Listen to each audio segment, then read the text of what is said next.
Voila. For a healing retreat. Martin! Feels like a setup. Did you bring me here for my money? I brought you here to heal, David. First of all, congratulations on this show. I had so much fun watching it. Oh, and good. I actually want to start at the end because that last scene between Masha and David is so interesting. And so I'm so curious for you. What did you feel initially when first reading that scene? And then where do you think that their dynamic could sort of go after this show? I don't know. It's very interesting because that was shot as an afterthought, that scene. I think it finished with him screaming at her down the phone and everybody realizing that David had been double-crossed. But it's a really good kind of mysterious sort of ending. It does seem to imply that they might be bound together. As for the kiss, that was Nicole.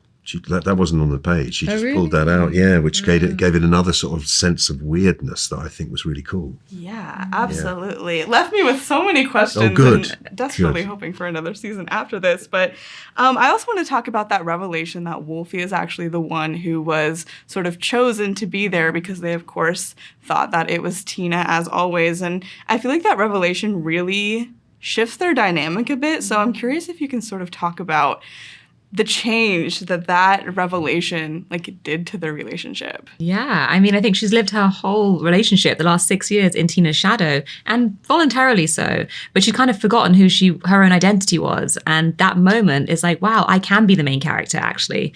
And she kind of finds empowerment through that. And I think that's the moment where you see her go on another journey of, I'm not going to just stand by and watch you dictate my life anymore.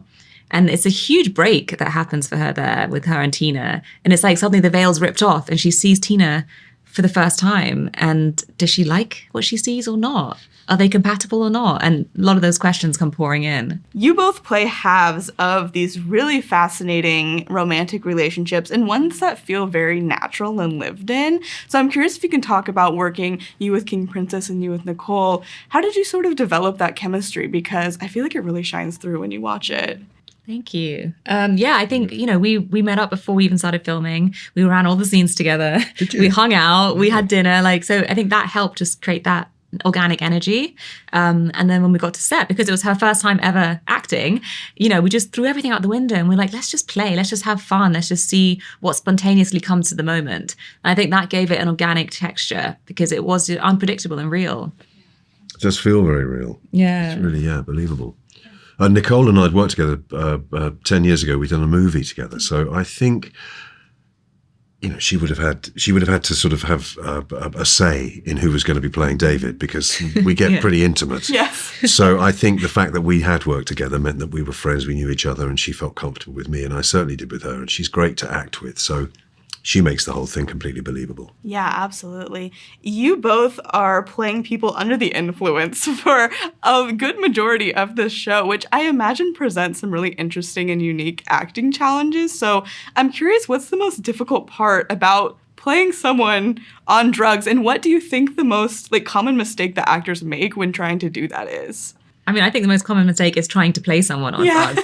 You kind of have to forget that. Instead, it's like, how does it alter your senses? So if you're trying to see, what do you see? So it's like everything becomes more heightened. And if you try, if you're touching, what does that feel like? So you're just rediscovering all 5 senses, I feel like, within what you can imagine or know that drug would stimulate you into feeling. And I think that's how I approached it. Yeah, the danger is overdoing it, playing it too much. They say that, if you're playing a drunk, you have to trying to play sober rather than playing drunk. So I think the same is true of drugs, that you're trying to be sober, but all this, everything's spinning around. And also we had to think about what were we taking? Yeah. You know what I mean? They're not just simply magic mushrooms. They're obviously different, something. So you had to kind of work out in your own head what that was actually doing to you. So I had quite a long time in that last episode of having to sit there off my head. But if I did it too much, then it's just boring to watch. If I did it not enough, then you might think, hang on, he hasn't been affected at all.